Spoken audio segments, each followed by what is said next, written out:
आम आदमी पार्टी को 163 करोड़ रुपए रिकवरी का नोटिस जो है वो मिला है और इसको लेकर भारतीय जनता पार्टी कह रही है कि इस पार्टी का तो जो है वो खाता ही सीज होना चाहिए।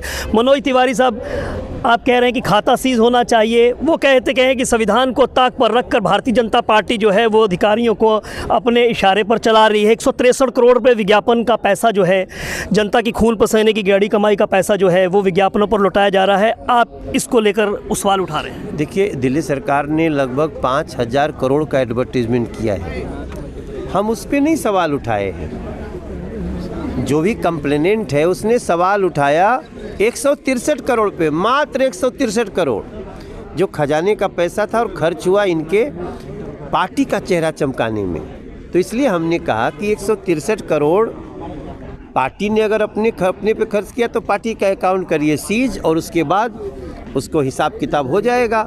और जिन जिन लोगों का चेहरा चमका है उनके पर्सनल प्रॉपर्टी को सीज करने की आवश्यकता है, उससे अटैच करके ये पैसा लेने की आवश्यकता है। अच्छा, एक सवाल है, भाजपा कहती है कि ये असंवैधानिक तौर पर काम करते हैं, ये अराजक पार्टी है, अगर इनके खाते सीज होने चाहिए तो क्या लगता नहीं कि पार्टी की मान्यता ही क्यों ना रद्द हो? नहीं, मुझे लगता है कि आम आदमी पार्टी उसी तरफ जा रही है। ये देखिए, देश हमेशा संविधान से चलेगा ना। पैसा आया था, जो उस पैसे से झुग्गियों में कुछ व्यवस्था होती, किसी डीटीसी के कर्मचारी को, किसी शिक्षक को, किसी डॉक्टर को अस्पताल की व्यवस्था ठीक होती, उसको आपने अपनी पार्टी के खर्च में लगा दिया तो पार्टी को तो देना ही पड़ेगा। इसमें कोई इफ बट है ही नहीं। ये रिकवरी हम नहीं कर रहे हैं, आप सब गलत मत समझिएगा। ये रिकवरी कोर्ट कर रही है, जिस कोर्ट में 2017 में गए भी थे कि हमें उच्च न्यायालय से स्टे हो जाए, स्टे नहीं दिया। बोला नहीं, आपने गलत पैसा खर्च किया, सरकार के खजाने का अपने पार्टी पे देना पड़ेगा। सर, विज्ञापनों पर पैसा खर्च करने के लिए है। दिल्ली के नगर निगम के जो कर्मचारी हैं उनको पैसा नहीं मिल रहा है। इसके साथ साथ में जो मोहल्ला क्लिनिक के डॉक्टर्स हैं उनको पैसा नहीं मिल रहा है।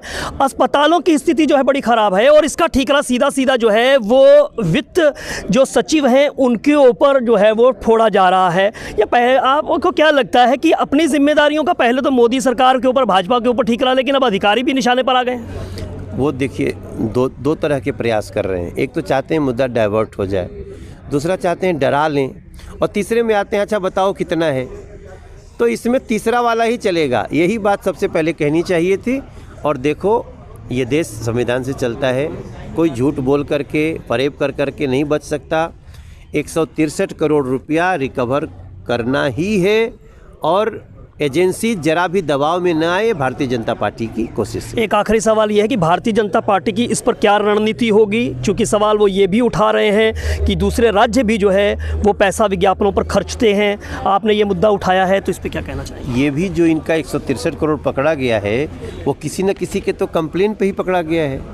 तो अगर उनको लगता है कि किसी राज्य में किसी बीजेपी की रूल्ड स्टेट या कोई और स्टेट ने अगर ऐसा किया तो उसको कंप्लेन में जाना चाहिए, कोर्ट में जाना चाहिए, तो कोर्ट फिर ऐसे ही उनसे भी वसूल करेगा। चलिए, बातचीत के लिए शुक्रिया। तो मनोज तिवारी, 163 करोड़ रुपए के मुद्दे पर जो है वो आम आदमी पार्टी की सरकार जो है वो सवालों के घेरे में है। अब देखना होगा कि आने वाले दिनों में विज्ञापनों को लेकर जो सरकार लगातार निशाने पर रहती है वो किस दिशा में जो है ये आने वाले दिनों मुद्दा जाता है। संदीप शर्मा, इनके न्यूज़, दिल्ली।